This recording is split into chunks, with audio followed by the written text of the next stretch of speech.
Dubai year شو کے دوران بھارت میں تیار کردہ جنگی طیارہ تیجس گر کر تباہ ہو گیا۔ بھارتی ایئر فورس نے طیارہ گرنے اور پائلٹ کے ہلاک ہونے کی تصدیق کر دی۔ بھارتی فضائیہ نے جنگی طیارہ گرنے کی تحقیقات کرنے کا اعلان کر دیا۔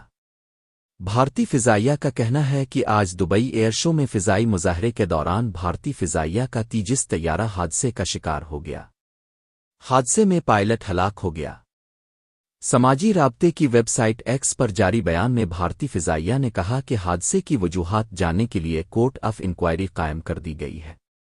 مارچ 2024 میں تیجس لڑاکا طیارہ راجستھان کے شہر جیسلمیر میں گر کر تباہ ہوا تھا۔ 2001 میں تیجس طیارے کی پہلی ازمائشی پرواز ہوئی تھی۔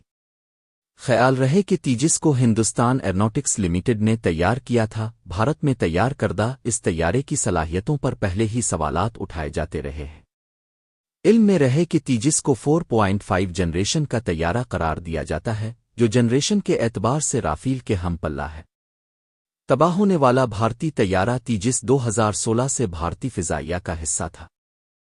مزید خبروں اور اپ ڈیٹس کے لیے newsbreaktv.com کی ویب سائٹ وزٹ کریں۔